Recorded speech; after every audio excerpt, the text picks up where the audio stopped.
Fizu here, and welcome to another unboxing and build video. Today's a bit special as the keyboard that we are about to build is the first group buy that I've ever joined.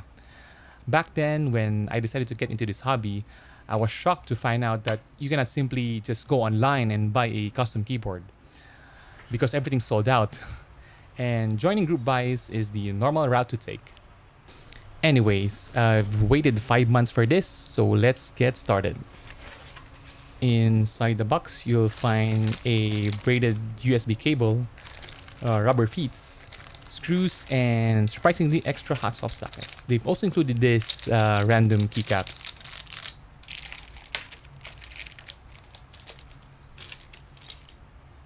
And finally, wrapped in very thick bubble wraps.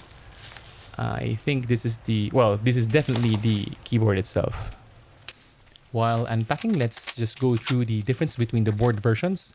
New to version 2 are the brass back weights, the acrylic bottom, which is actually an upgrade for version 1, and version 2 PCB now has white SMD LEDs, whereas version 1 has support for through-hole LEDs. But I'm pretty sure they made other changes to the case, as I read that you can't use the plate foam that was an upgrade for version 1 on the version 2 kit. And finally, here's the board. As I've already mentioned, it comes with an acrylic bottom and a back brass weight. The acrylic bottom might be bad news for those who don't like hollow sounding boards, as adding a foam would mean sacrificing the RGB underglow. But let's see what else has Idobao done to lessen the hollow sound. I believe I've figured out why you can't use the plate foam. Normally, there should be a 3 to 4 millimeter gap between the plate and the PCB. But in this case, Idobao made the plates extra thick. It's so thick that the PCB sits flush on the plate. It's gonna be interesting how this affects the sound and typing feel of the board. Anyway, let's try to power up the board for now. Okay, so far so good. Again, as previously mentioned, the version 2 comes with the white SMD LEDs, which are insanely bright, by the way. And at the back, it has RGB LEDs for the underglow effect. Up next is a short video montage of the board. Try to notice how thick the plate is.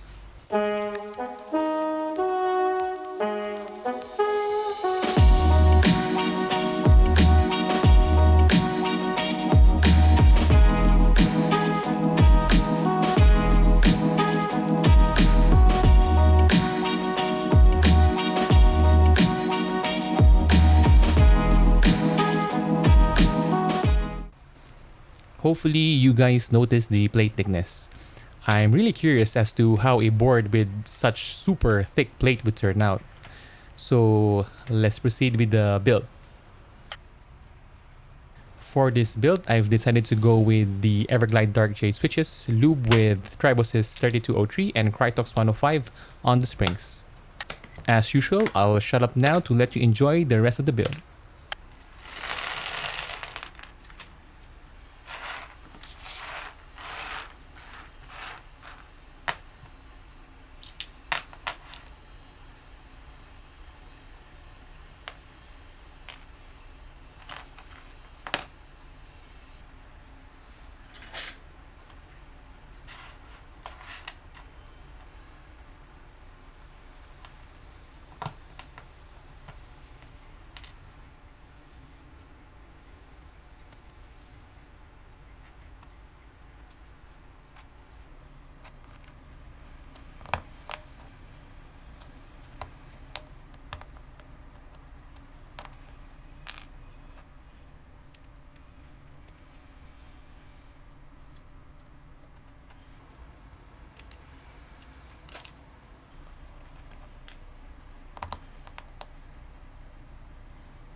Okay, my impressions on the build.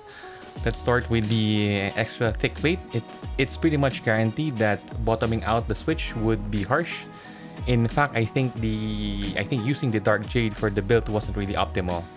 Its super sharp tactile bump and short travel results to bottoming out on every keystroke. I believe going with a rounder tactile switch like the Glorious Pandas, or perhaps a silent tactile like the ZealPC Xylens would be a better match for this board. But what would be perfect are linear switches, specifically linears with high spring rates like the Gateron Ink Blacks, or just the Gateron Blacks. As for the hollow sound, the current build gives a hollow thunk sound, especially the spacebar. I'm not really sure if that's a bad thing. Again, it depends on your preference. Anyways, what do you guys think? Please let me know in the comments. Again, please like and subscribe, and thank you for watching this far.